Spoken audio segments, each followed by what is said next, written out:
Yo, yo, yo, yo, yo. What up? It's your motherfucking boy EM. Representing Arleta, California to the day I motherfucking die, you dig? If you want any exclusive music, videos, or lecture on what's going on in the motherfucking world, holla at your boy. eddy.mirrors at AOL.com. Once again, that's eddy.mirrors at AOL.com. You heard? Today's topic will be based on Chaka Khan's daughter, Milini. Now, I was incarcerated not too long ago over some bullshit. But within that time period, I've been looking online, been seeing a lot of crazy shit. You know, but I was surprised. I see Milini leaving me comments, emailing me about bullshit. You dig? And I'm gonna speak on her after I talk about her neighbor, which was her grandma. So I'm gonna talk about that right about now. You heard? Okay. As far as me being incarcerated, when I got released, I started reading a lot. You dig? While I was in there, I was hearing a lot about the Illuminati, cartoon conspiracy theories, artists in the industry that had to die. As far as the cartoons, a lot of it came into place. As far as one of my videos, I had mentioned about some bootleg ass bullshit that had something to do with Winnie the Pooh. A lot of it played its part.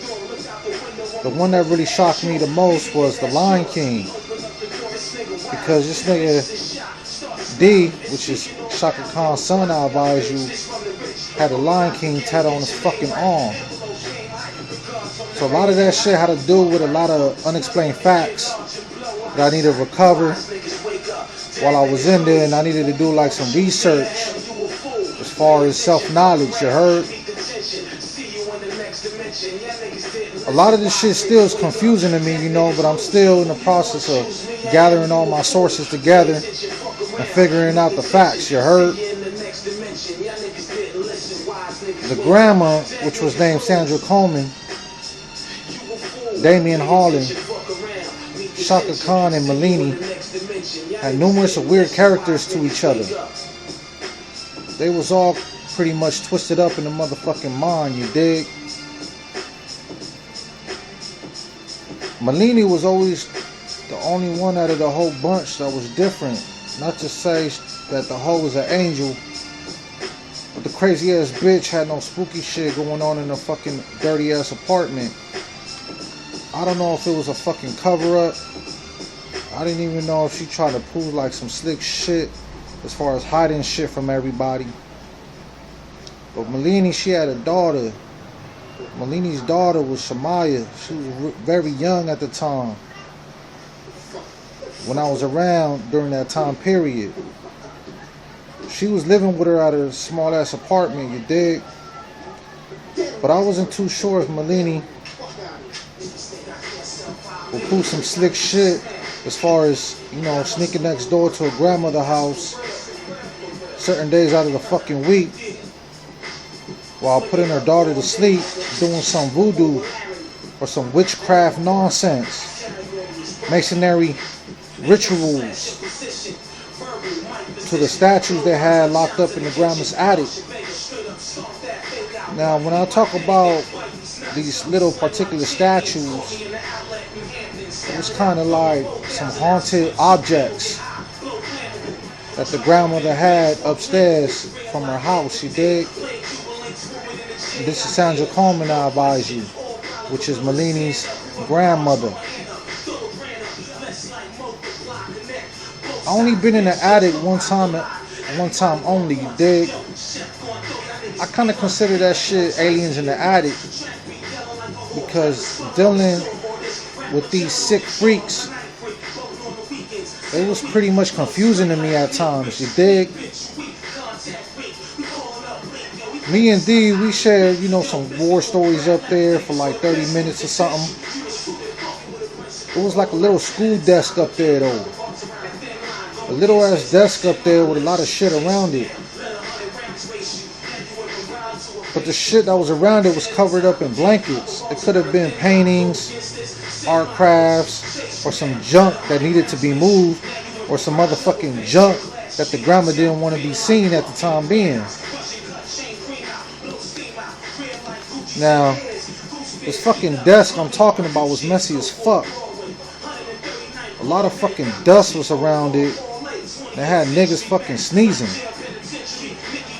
There was a lot of poetry scattered around, notepad papers, and cigarette butts on the motherfucking floor. Used matches, and a lot of ripped up papers scattered around everywhere.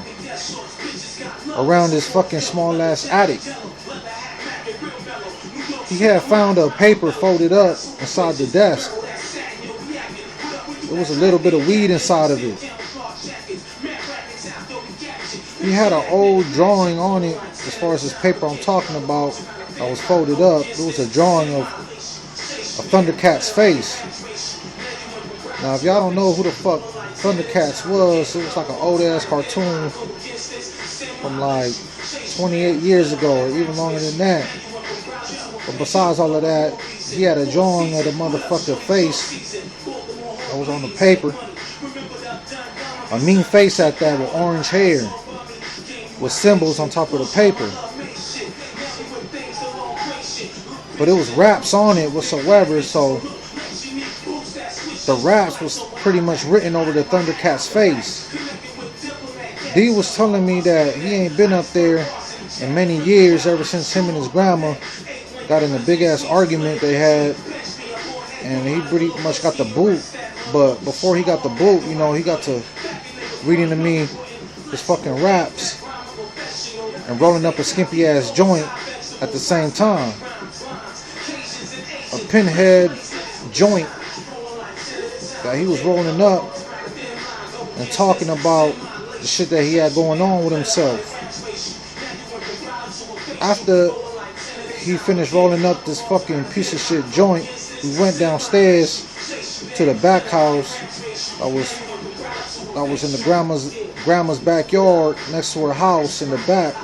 We started smoking this fucking joint, and he was explaining to me how the scums of the earth wasn't prepared mentally for the music industry. And if y'all motherfuckers don't know who the scums of the earth is, I'll post all of that shit up later for y'all to gather your resources together, you dig? D was also explaining to me about the issues he had with his grandmother when he stayed with her. So pretty much he was patching up everything he had against her. He was explaining to me how he was living a rough life and all of that bullshit. And they pretty much kissed and hung it out. You dig? Breakups to makeups. They basically kissed and hugged it out. You dig? So, as far as all of that noise, that's all I can explain to y'all about the grandmother house. There's more shit that I want to explain to y'all, but I gotta figure out how to word everything together, you dig? But I'm gonna get with y'all about that later, you heard? As far as Milini, you need to watch your motherfucking mouth, you dig? I don't appreciate all that nonsense as far as all that reckless talking reckless, talking greasy about a motherfucking legend. How dare you disrespect me, you piece of shit. At the end of the day, you never been shit but a fucking go-go dancer and a psychotic hooker.